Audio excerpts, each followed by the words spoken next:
আসসালামু আলাইকুম গাইস, আজকে সুন্দর একটা মোমো রেসিপি নিয়ে আসলাম আপনাদের মাঝে।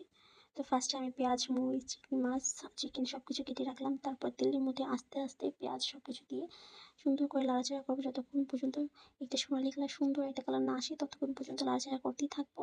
তারপর আস্তে আস্তে যখন সোনালি কালার আসবে সুন্দর করে, এই যে নাড়াচাড়া করার পরে যে দেখতে পারতেছেন আস্তে আস্তে সোনালি কালার হয়ে যাচ্ছে। তারপর আমার কেটে রাখা চিকেন মাছগুলো আস্তে আস্তে দিয়ে দিব। দেওয়ার পর সুন্দর করে নাড়াচাড়া করবো যতক্ষণ পর্যন্ত হালকা হালকা চিকেনগুলো ভেজে না যাচ্ছে। তারপরে আমার যাবতীয় সকল ধরনের মশলাগুলো দিয়ে সুন্দর করে নাড়াচাড়া করে নিব। এই যে নাড়াচাড়া করার পরে সুন্দর মতো একটু পানি দিয়ে দিব। পানি দেওয়ার পরে যখন সুন্দর করে একটু থাকবে, তারপরে যখন বলক আসবে তারপর একটু ঢাকনা দিয়ে দিব। তারপর ঢাকনা দেওয়ার পরে যখন পানিগুলো শুকিয়ে যাবে তারপর সুন্দর করে কষিয়ে নিব যাতে কোনো রকমের পানি জানি না থাকে খাবারে। সুন্দর করে হওয়ার পরে উঠিয়ে ফেলবো। এই যে দেখতে পাচ্ছেন কি সুন্দর হয়েছে, দেখতেও মাশাআল্লাহ খুবই সুন্দর লাগতেছিল। তারপর এই যে মোমোগুলো বানিয়ে ফেললাম চটপট করে।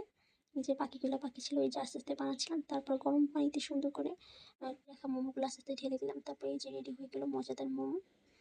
খেতেও যেমন সুস্বাদু, অনেক টেস্টি ছিল। এই যে আমি খাচ্ছিলাম আর দেখাচ্ছিলাম কি পরিমাণে সফট, আর ভিতরে কি পরিমাণে চিকেন ছিল, আর দেখাচ্ছিলাম কি সুন্দর হয়েছে।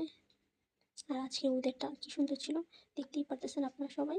সারাদিন প্রচুর পরিমাণে বৃষ্টি হয়েছে। এই যে আমি হাত দিয়ে দেখতেছিলাম যে এখনো হালকা হালকা বৃষ্টি হচ্ছে। এই আজকের